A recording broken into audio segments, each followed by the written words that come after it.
We are here today with Living Dead drummer. How are you, man? I'm good, man. How are you? I'm doing great. Thank you for coming by and checking out the spot. And I'm trying to think. The last time I saw you was that shoot, wasn't it? Or maybe we saw. Yeah, I think we've run into each other a few times. Maybe it was at the Viper Room around town. Yeah, I think it was Viper Room for that Cleopatra thing. That was that could be ago. But I'm trying to remember when that was though.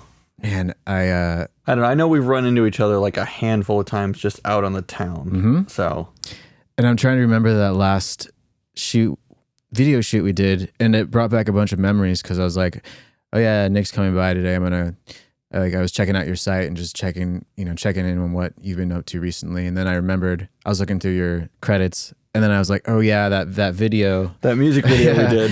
that was an interesting day for sure. Yeah, I didn't quite know what I was getting into. Same on that. Yeah, I was just like, all right, well, we're doing this now. But yeah, Nick hit me up and was like, hey, you want to do a gig or a music video? I'm like, okay. But he's like, here's the song. And I was like, oh shit. Yeah, but he's like, you got to be there at like 6 or something. It was some crazy morning hour. It was super early in the morning. And I got thrown on that last minute too, because my buddy, I think Zach, hit me up. And he was like, hey, there's a video shoot tomorrow morning and I can't do it. Are you available? And I was like, yeah, I can do that kind of thing. And then he put me in touch with Nick, and then it went from there. That was a Saturday, right? I have no idea. No, it was either Saturday or Sunday. But yeah, man, we were like running around all day, just hanging out with the whiskey. And then I think the most memorable part for me was that the backstage shoot where they were like doing cuts of stuff and like everyone's all over each other. I that was unexpected too. I was like, I thought once we were done shooting our parts, like, you know, we were done fake playing the song, I was like, all right, we get to go home now, right? Yeah. And like, no, go in the dressing room and pretend to have a party, and we're gonna dump iced tea all over you and make it look like it's Jack Daniels. Yeah, it was a good time though. It was fun. Yeah, the ridiculousn's. Yeah. So you know what? It's funny because I haven't spoken to Nick in a while. I'm not sure I think he took off I think he was out of state. Well, isn't he on the road right now? I don't know. Like I just, I thought I saw something just the other day that they were on tour aren't they doing that Static X tour? He's not playing with Dope right now. Oh, he's not? No. Oh, that's news to me. Okay. Yeah, so I'm not sure what he's up to, but I was thinking about texting him the other day. Maybe I need to text him tonight. Yeah, every once in a while he'll like pop up on my Instagram or something like that, and just like some photos or something that I put up kind of thing. But like he hasn't updated his in months and months and months and months. He's laying low. So I didn't realize he wasn't on the current Dope tour. So that I guess that's how out of the loop I am. Well, what are you in the loop with right now? I was checking out your site. You were just at the you did the Midsummer. Yep, Midsummer Scream. How did that go? That was cool. I was there just one day with the Rhythm Coffin, and we were doing this. We were doing podcast interviews and meet and greets and just a lot of PR all day. It wasn't like getting together and just enjoying a horror convention like you should. It was like, no, it's a work day. Yeah. And we get there and we start grinding the whole time. And I had 2 meet and greets, one with the band and then one on my own. And we did 2 podcast interviews, and then we were just doing tons of PR with everybody because we have a new record coming out in a couple months. Yeah, okay, so like in the horror and haunt world, the band is pretty well known. And so we're just trying to throw gas on the fire of the new record that we have coming out kind of thing. And we were setting up interviews for next month, in addition to doing some preliminary stuff now, because we have dates and deadlines that are all like going to be here before we know it kind of thing that we planned out months ago. And now it's like, oh, it's all happening now, so we have to work. So you got that going on. What shows do you have coming up? Like with what artists? Like what are some of the newer gigs you're looking forward to? Well, I just played last night at the whiskey for they have their ultimate jam night thing every week. And they did a best of Ozfest thing last night, which was awesome. Place was packed, and it was all like the best metal possible. And they got a lot of people who have actually been on various Ozfest tours over the year, whether it's a guitar player, a bass player, a drummer, someone from band X, Y, or Z who did an Ozfest at one point. And I did that last night, and I was part of the Marilyn Manson portion of the evening. Nice. It was awesome. It was really cool. And the guys that I did that with, we're going to be playing next week. We're doing a Marilyn Manson showcase in Tarzana. And then beyond that, I have the Rhythm Coffin's new record coming out. We have a single dropping on Friday the 13th in September. And that's when the album's going to be available for pre-order also. And then the album comes out in October. And the week before that, end of September, the group that I'm with that's over in Europe, V2A, they're coming here to the States. We're going to do the Viper Room, and then we're doing Wasteland Weekend again. Sweet. Yeah. So you got all kinds of stuff coming up. There's nice. a ton of stuff on the calendar. You've always been like, whenever I check in on what you're doing, you always seem to be consistently busy with gigs. So that's great, because it's a struggle. It can be a struggle sometimes, but you've always seemed to be like, you have stuff booked. I've gotten really creative at figuring out how to be busy when I feel like I'm not busy, kind of thing. Like if I see days on my calendar that aren't filled in, I start to have like a mild panic attack. Yeah. And I've somehow gotten good at being able to fill that with something. Like, today was a day off for me. Like, I had absolutely nothing to do today, and somehow I managed to make myself incredibly busy. I scheduled this podcast with you. After this, I have to go to another studio and work on a bunch of backing tracks with a bass player, and spent all morning catching up on other stuff I had to do that I haven't had time for during the week, like laundry. Yep. Yeah, I'm good at making myself busy.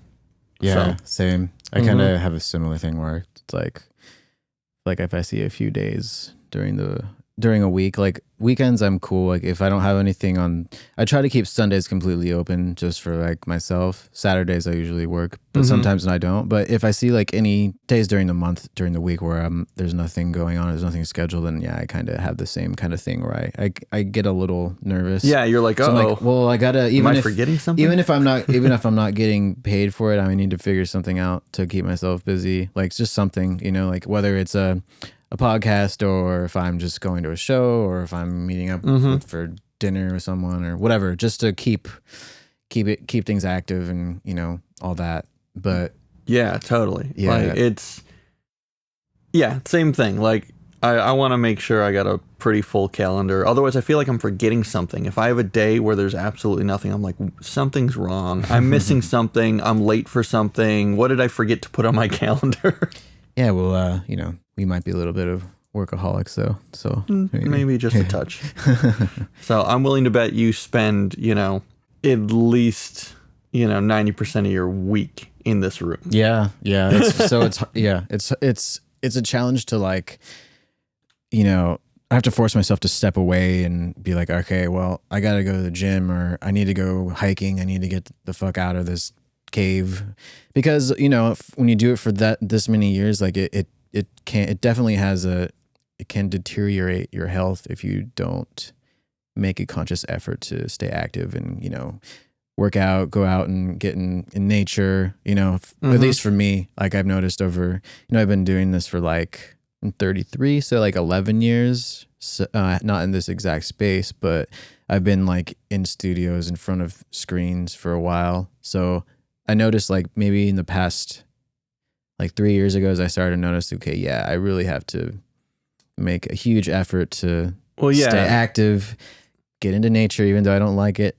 I like it more now, but before I was like, I don't want to go hiking. I don't want to do that. But now I'm like, I'm totally into all that. But if there's a day on the calendar that's there's nothing there, get a little anxious.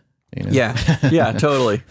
And I can see where you'd want to escape from here once in a while too, just because you're in a room with, screens in front of you and no windows or anything like that. So every once in a while you're like, I just need to open the door for a minute. Exactly. Or what time is it? Or just you kind of get lost in the void. I have to really be like, oh shit, if I'm like sucked into a mix or I'm doing whatever, and I'm like, oh wait, what time is it or what day is it? It just everything blends together. But so what would you say the majority of your work is, or what your preferred like gig? Are you doing more live stuff lately? Are you doing more in the studio session work, or a bit of half and half, or like what's the majority of your? It's mostly live stuff. And it's always been mostly live stuff because session work has gotten slim basically with the advances in technology and stuff like that. Yeah. You know what I mean? There's songs that are on the radio right now and groups that have big budgets and are doing big tours and everything that never have anything but programmed drums on their music, like pop music and stuff like that. No one's bringing a drum set into a studio and micing it up hardly at all anymore. It's all programmed stuff. So most of my work is live. I still do, I consider a fair amount of studio work throughout the course of an average year. But, for the way it used to be and the way the session game used to be years ago, what I'm doing is considered relatively minimal by those standards. Today's standards is like, if I do 3 or 4 records a year, it's considered a lot. I've done 2 or 3 this year already. Like in the spring, I was doing a lot more recording for some reason, because it kind of comes in waves. But there's always live stuff on the calendar. I'm constantly playing out, even just around town, doing club gigs around town in Hollywood and stuff like that, at least once a week.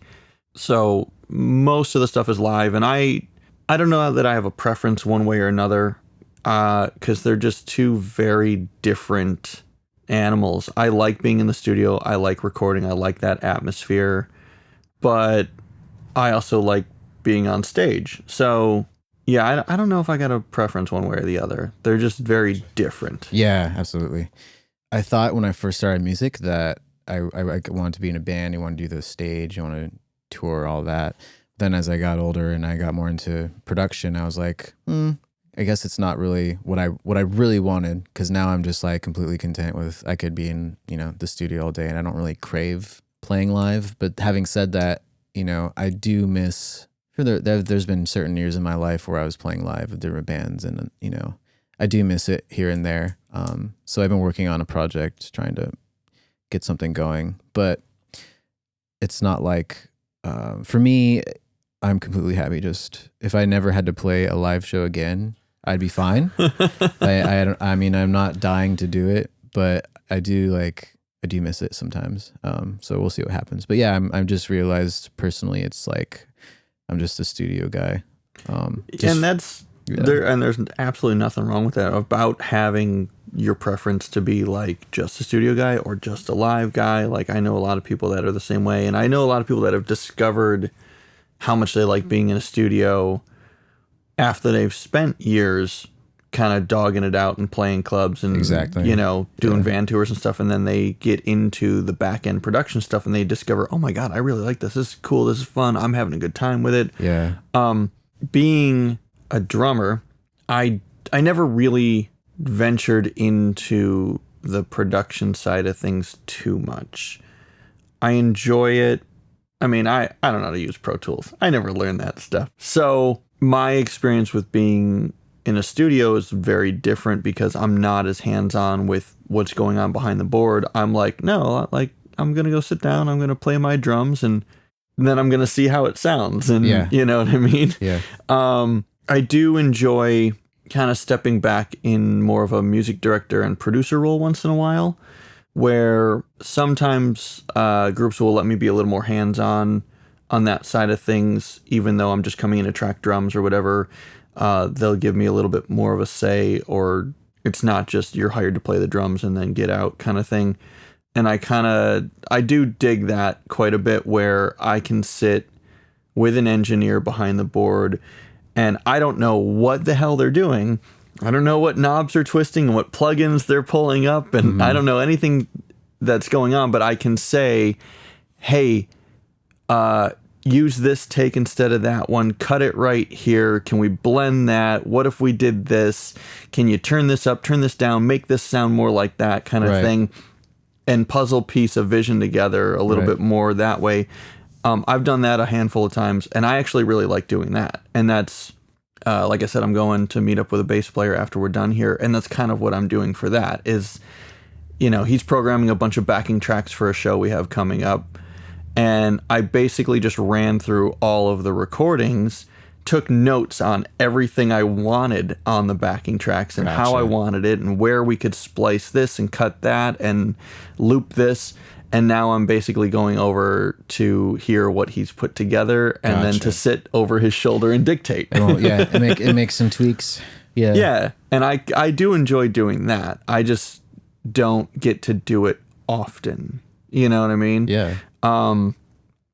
That's pretty nice though. It's convenient to be able to like you're working with an artist and you're playing the tracks, but be able to like have control and customize, what's going on in your track. Yeah, it's nice because I can then say, hey, this part here we can duplicate live if we do it like this. That part I'd like to hear on the track instead of this. And I think, and then kind of help with the mixing end of it too, and be like, okay, well, if we tuck this down lower, it's not going to be overpowering, and, people won't notice it's part of the track kind of thing, and kind of craft a live show out of it that way. And that's pretty cool, and I've been enjoying that sort of process. So what project is this for? That's all the Marilyn Manson stuff we did last night. What are you using for the system? Are you using a laptop with like a DAW and then are you sending a stereo signal to front of house, or are you doing like a split like iPod? It's mono. It's kind of old school mono. I tend to run backing tracks from I use my old iPhone. No, yeah, I mean, I still do it that way. Other, the people that have like more advanced systems with like their laptop and they have like Logic running and they have more multi-tracks going on live, but I'm still doing the same way. But it's a bit more of a challenge because it's like if you're sending just a mono signal to the front of house, then mixing those tracks, you have to get creative, but at the same time it can make things a little bit easier as well, so you don't have to worry about any panning. Well, yeah, you have to have it mixed on your end better. And that's where it's like, okay, let's push this guitar track up louder, let's bring this synth track lower, so we got to mix it ahead of time. And then you can just hand a DI box to the front of house guy and be like, here, turn it up. And the reason I like doing it that way without running, Logic and having a bunch of stereo signals going out is because most smaller venues, they're not set up for that anyway. Right. Some small club somewhere that you're going to play at, they probably can't handle all of the mic inputs that you're going to need to do a live band, that's 2 guitars, drums, bass, 4 vocals, and 2 or 3 stereo tracks or something like that going on.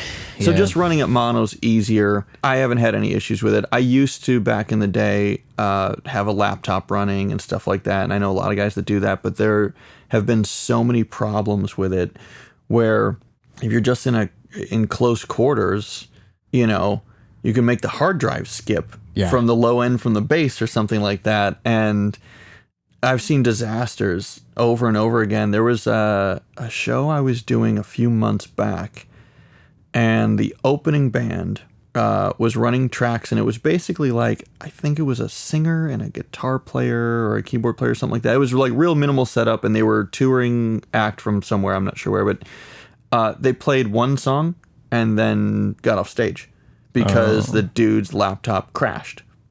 And it was like, oh, well, your show's over now.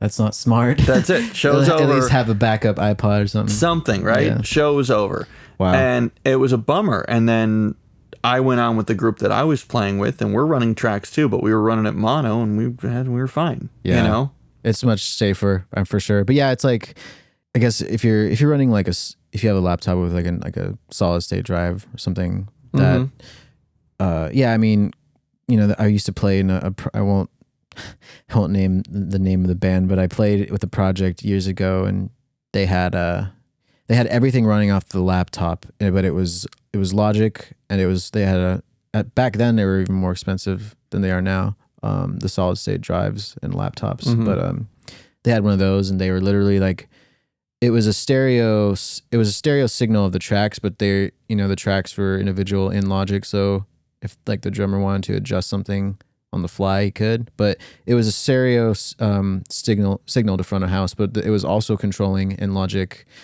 MIDI triggers for like the lighting. Yeah, so, I like, know a lot of guys shit. that'll do that too. But yeah, that was the only time that I've experienced it going smoothly. But yeah, I still I'm fine with the mono and just splitting it. Click left, tracks right, send it out to the front of house. And Yeah, just exactly. And that's the way I do it. And I have, I just have a mixer next to me kind of thing, and you hit play and you just go. And the show's on autopilot from there, and everything's fine. And if I need something turned up or turned down, well, that's what the mixer's there for. And I can, I need to hear more of the band, good, I'll turn them up. I need to hear less of the tracks, I'll turn them down. And it doesn't affect anything but my own ears. And the shows go on without a hitch. I haven't had any issues doing it that way ever. So you're using an iPhone? Yeah. Cool. Yeah. It's cool because like they're pretty reliable. Like if you're just using even like an iPad or... Yeah, I've dropped it mid-show and like the tracks still are running and nothing happened, Yeah, they're pretty reliable. That's nice because even sometimes, I don't know what it is about, I guess it's the iOS or on the phones and the iPads are more stable, but sometimes like my laptop, it's like 95% of the time it's perfect, but every once in a while it'll just like hiccup a little bit. So yeah, something will happen. Yeah, but yeah, it's nice that we can rely on, if we're using an iPhone or an iPod or an iPad for live backing tracks, that's it's really reliable. I took my old phone, after I upgraded it, I took the old phone, did a factory reset, cleared all the apps off, just emptied it out so it's basically a brick, and then loaded all the tracks into playlists that way. Yep. It's constantly on airplane mode. It's not hooked up to Wi-Fi, nothing. And I just use that to run all the tracks with, and it's great. Yeah, that's exactly what I do. Yeah. We have, it's just an old iPhone, swiped clean, and then it's just the MP3 is loaded in on a playlist, and it's perfect. Yeah, works great. Yeah, I have zero complaints doing it that way. So what's the name of the Manson cover band? It's they're called Deep Six. Nice. Yeah.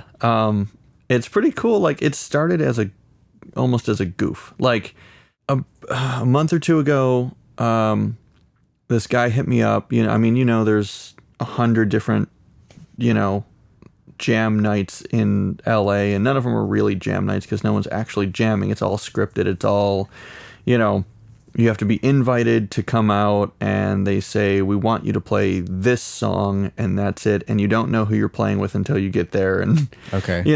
Yeah, I wasn't sure how those work. Oh yeah, they're like productions. They're shows. There's a schedule. You get emailed a schedule the night before that has right down to the minute every song that's being played, who's on it. So I don't even, like, anytime I do those, I don't even know who I'm playing with. Gotcha. Until the night before. And then sometimes it's like I don't recognize any of these names. Sometimes it's like, oh, I know that guy, or I've played with that dude, or whatever.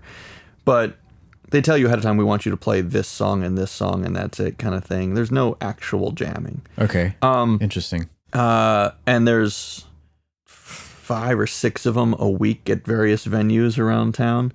Some of them are put together better and a little more professional than others. Some of them are a little bit loosey-goosey, but one of the guys that I played with a couple of times at these things, where again, it was like random. Like I didn't know him ahead of time. It was just, oh, we played that song together last week kind of thing. He hit me up and he said, hey, I've got this idea. I want to do a short showcase set just of songs from Mechanical Animals at the Viper Room. Okay. And kind of have it be part of their jam night where, we'll do a couple of songs instead of just getting up and playing one kind of thing. And this guy, Dan, he's a guitar player. He kind of hand selected who he wanted to do it. He hit me up to play drums. He got a singer and another guitar player and a bass player. And he's like, these are the guys I want to do it. And we had all played with each other at some point, but none of us really knew each other at all, kind of thing, which was funny. It's like, oh, the singer, oh, yeah, he and I did this song together one time. And the bass player, yeah, he and I have played that song together one time. But like, Gotcha. Nobody really knew each other. So we all said, yeah, that would be fun. That'd be kind of cool. And then it just kind of kept evolving in stages. It went from, let's do like a one night only thing at the Viper Room as part of their Monday night jam thing that they're doing, to, hey, maybe we should get together and like rehearse the songs ahead of time, because none of those jams are rehearsed. Like I said, you don't even know who you're playing with till the night before. Yeah. So being that this was kind of pieced together with specific people, it's like, well, maybe we should get together and like actually practice them. And all right, so we got together and we practiced once, and we're like, hey, that sounded pretty good. And then it was like, do you think we should use backing tracks for this to like fill out the fact that we don't have a keyboard player and stuff like that? And it was like, yeah, we could probably put those together fairly easy. And then it was like, should we like dress up and wear makeup and shit? And then it was like, it just turned into a whole thing. And again, it was still like a one night only thing. We ended up playing like a 22-minute set at Viper Room, and it was insane. And we went all out with it, and it was just for fun. And immediately after we were done, the guys were like, we should do this again. We should, this was awesome. Let's do this again. And so then we when we did the Viper Room thing, there was no name for the band. It was just like for a one night goof thing, just to have fun.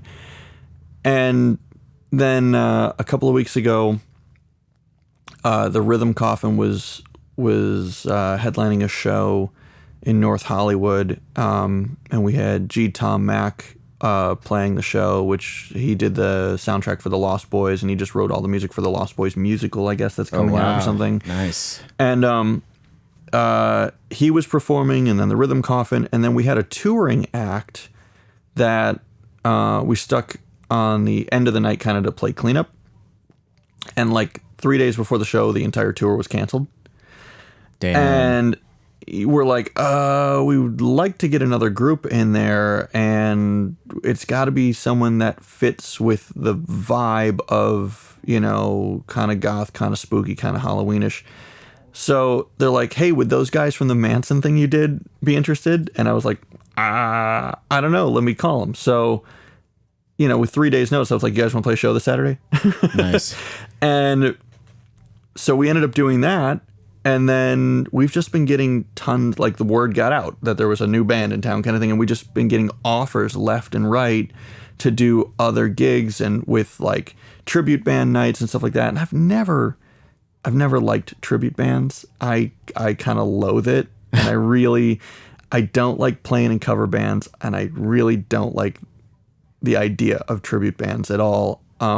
We just like, the phone's been ringing a lot for this. And so we're just kind of like, riding it. We're just going to go with it. Yeah. All right, fuck it, whatever. And like, even last night, we, Ultimate Jam Night announces they're going to do their big Ozfest thing. Okay. They originally didn't have any Manson planned for that. And then they wanted it, and they know me, and I was talking to the guys who organize it, and they were like, they decided to just squeeze an extra song in just so we could play, and they had the whole band come out, and we did our thing last night. And then nice. And again, like last night the reviews were just insane kind of thing. So I need to come check it out. I'm such a huge Manson fan, so yeah. I need to come check it out. And yeah, so we just kind of decided to put this tribute band together just because people really seemed to like it the way we did it. And we're like, oh, I guess we're just gonna ride this for a little bit and have some fun with it and see what happens and make a little money. And hell yeah, why not? And like I said, we've been getting tons of offers. We're booked next week. We're booked. We got one in September, and then there's some promoter that's trying to put something together in like 2 shows in October for us. Perfect. And we're like, well, I mean, yeah, if we can go out, play some songs that we all know and have fun with and make a little cash or whatever, all right, we'll do it. Oh, yeah. Yeah, and it's like it's on your terms. You get to go crazy with it, dress up. Yeah. And it's music you like, so it's a win-win to me. So are you, where are you playing next week?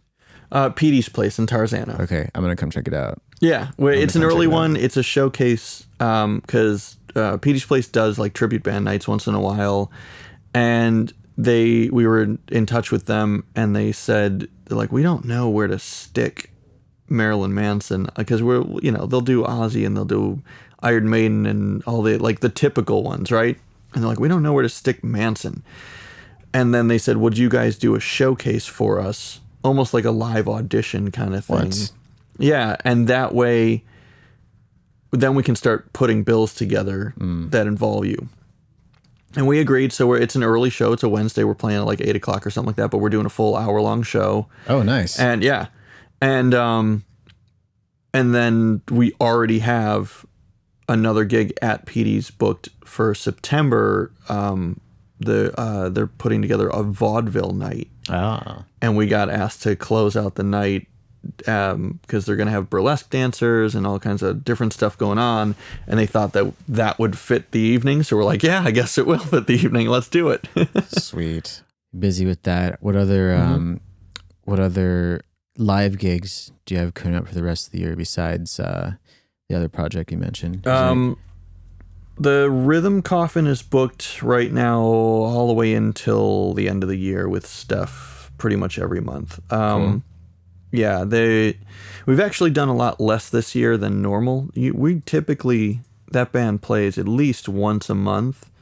And then in October, we're like 3-4 nights a week because October is, the right time of year for them. But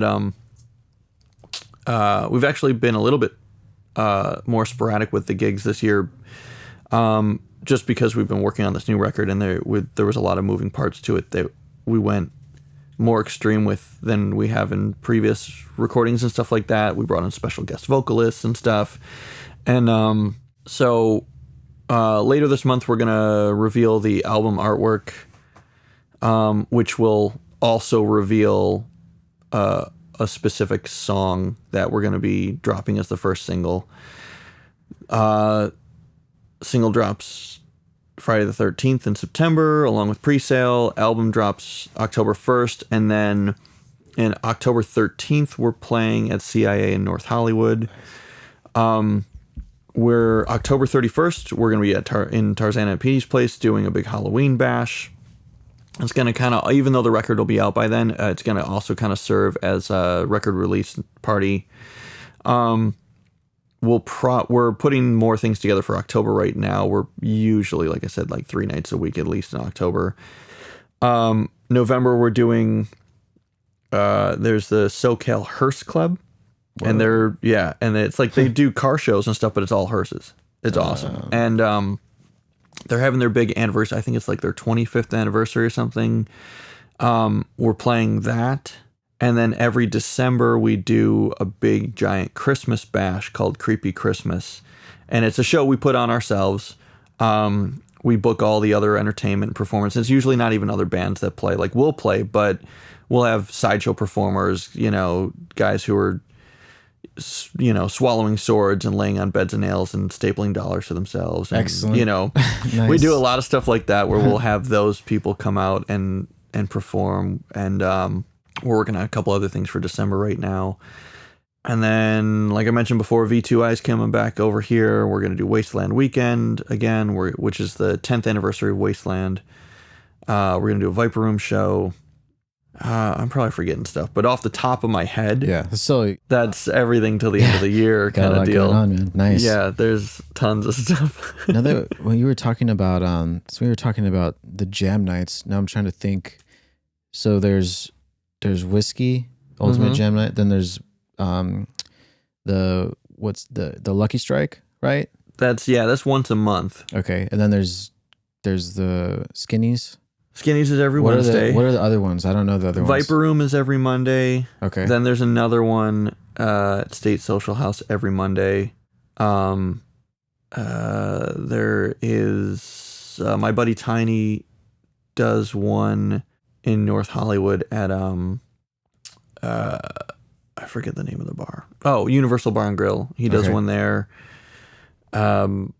Petey's Place does one, I think, every Wednesday, and then they like every other Thursday or one Thursday a month or something like that. They do one there that's presented by X Gear, which is a guitar effects pedal company.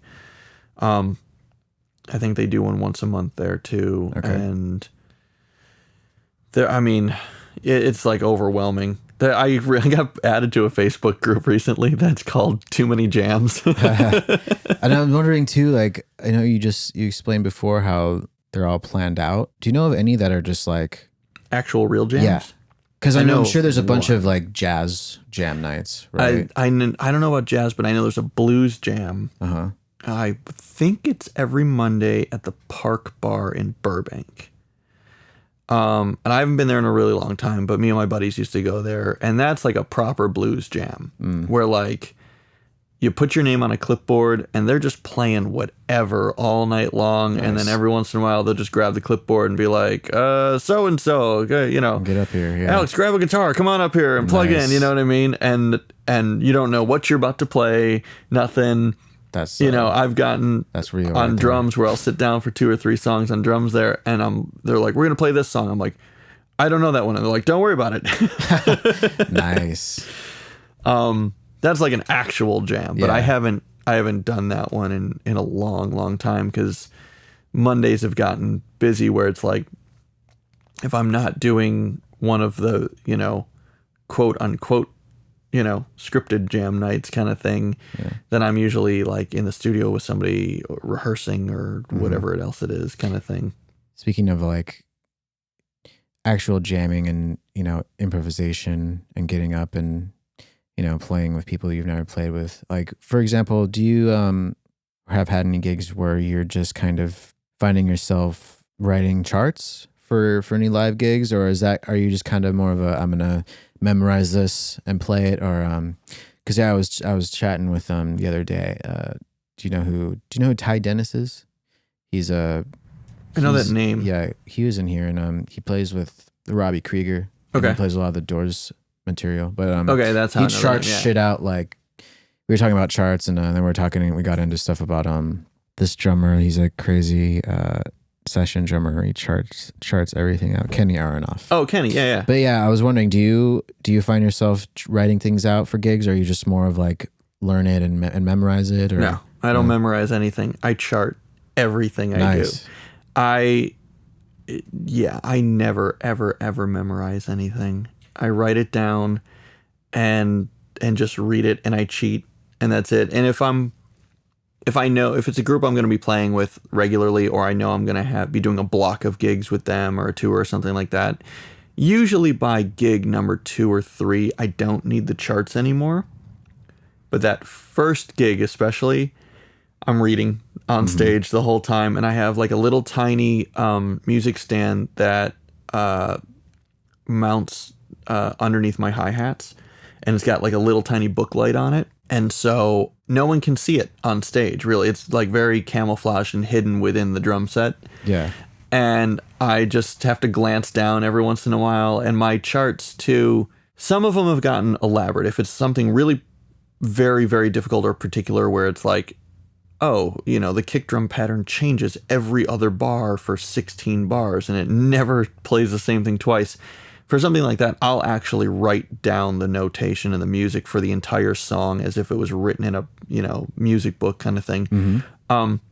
But most of the time I have my own hieroglyphic code. Gotcha. Where it's just abbreviations and numbers and colors, where I started a couple years ago color coding my charts with fluorescent highlighters. Nice. Because they glow on stage. Perfect. Like under stage lights, they glow really, really bright. So I'll just write like VS for verse and then count out the bars. And okay, so it's 12 bars in the verse. So I'll just write VS 12 and highlight it blue. And then CH for chorus, and chorus 16, highlight it yellow. So I'm really just looking at a chart going blue 12, yellow 16. Okay, and then in my head I know what that means. No one else would ever know what the hell that means, but I know. You have a system and that works for you. That's awesome. So that's the shorthand. And then I'll actually write out the specific drum part if it is something that I know I'm not going to remember or is very difficult, and then I'll get way more detailed with the chart. But I chart everything out. Nice. I always do. I never ever memorize anything. And then, like I said, the longer I play with somebody, then I don't need charts or anything. But if they slap a new song on me, I'm going to have to chart that kind of thing. And there's zero chance of making a mistake as long as you just stick to your chart and you read it and, and you stay on top of it kind of thing. You'll be right on every time. And then you will commit it to memory, like I said, after 2 or 3 shows. Yeah. And I'm very, very big on like old school formal education when it comes to music. I teach privately in Southern California, and I insist that all of my students read. Like, maybe not lesson number 1. Like, I want to get you kind of jamming behind the drums first and having some fun. But like lesson 3 or 4, it's like, okay, this is how you read drum music. And drum music's easy. So it only takes about 15 minutes to kind of explain, and then they'll get it. But I insist that all of my students learn how to read music, and then we use it, and we use it in a practical manner for the entire duration that you're going to study with me. And, and I've had some students that have been with me for, 9-10 years at this point. Nice, and wow. It's like, no, we're going to read music, and every single thing we do, we're going to write it down, and I'm going to plop it on a music stand, in front of your drum set. Yeah. I love it, man. Yeah, I was looking on your site too, like how you have the rudiment. PDF on and there. then I got some downloadable music on there. And that's stuff that I put together, again, for my students and to make things a little bit easier, because I've been writing that stuff down for students for years and years and years, and I was like, why am I writing this all down when I could just sit down one afternoon, type it up in a software program that allows you to write with, music notation, and then just print it, and it just saved my hand. Exactly. Perfect. Yeah, I like that. And I love your website too. I was looking at it, refreshing my memory on you and what you've been doing lately, but I was looking at it, and it's very, very neat, very tidy, very straightforward, very streamlined. You discover somebody and you want to check them out, and then you go to their website if they have one, and it's like a nightmare and a train wreck, and there's crap everywhere, and nothing's neat. Like, yours is great. Thank you. Yeah. Thank you. I mean, with social media now, so very few people probably even have regular old school websites, and the ones that do, like, I don't know how much foot traffic someone's .com website gets nowadays with social media. So my mentality on it was like, look, I still believe you have to have a website, but it needs to be kind of like a digital business card. Yeah. It needs to be a one-stop shop of, this is what I do, this is, how you reach me, and that's it. And, and then you just kind of keep it up to date every time you do something new. It's like, oh, here's another credit to add to the resume. Let me quick throw that on there. Here's another date on the calendar. Let me throw that on there so you can see what I've done, what's coming up next, and again, how to reach me. And that's it. I agree with you. I think, most people don't really want to. If someone really is interested in you and wants to hire you or wants to know about you, they'll go to all of your sites, right? Yeah. But I think most people, they want to be able to get you on Instagram. They want to be able to get you on Facebook. And sometimes I've had people inquire about stuff, and I've asked them to, can you contact me through my website, and then we'll continue. And some people don't like that. They just want to talk to you right then and there with whatever medium they're on. And the only reason I do that, I don't do that anymore, because I like to have I like to just have a history of who's reached out to me and my inquiries and stuff. So I always like that to go through my website. But now it's just like, okay, well, however you want to reach out is fine. Yeah. You know what I mean? And also too, because it's like right now Instagram is the most popular social media, I guess you could say. Oh yeah, absolutely. But then, who know, in a couple of years, it might be something else, and then it might be something else. So I think it's still important to have a website, and that's consistent in that people can, that will always be there. So you don't have to worry about like, oh, it's not going anywhere. Like in MySpace days, we worked on building up our MySpace, then that went away. Then we had to do it again on Facebook. Now we're having to do it again on Instagram. And then, like I said, it's going to be something else. So I think, yeah, it's really important to have that .com or .net or whatever. Yeah, so, it's foundationary, and like you said, with the trends in social media, when this one's popular and then that one's not anymore, and blah blah blah, you'll still have that no matter what, and you can always just link everything through it, and makes it easy. And so, no, I think it's a good thing. I'm right there with you on it. Yeah, man. So, if anyone wants to hit you up for gigs or sessions, since we were just talking about that, what's your preferred method of contact? I have no preferred method. However you want to get a hold of me, you can get a hold of me, and I'm very easy to get a hold of. If you just look up Living Dead Drummer, literally on anything, like every social media platform, just type it into Google, whatever, you will find me. Like, I have the .com, but I also have Twitter, Instagram, Facebook, like everything. There were social media apps I downloaded just to get the username and then deleted and never used. You know what I mean? Nice. So however you want to get a hold of me is fine with me.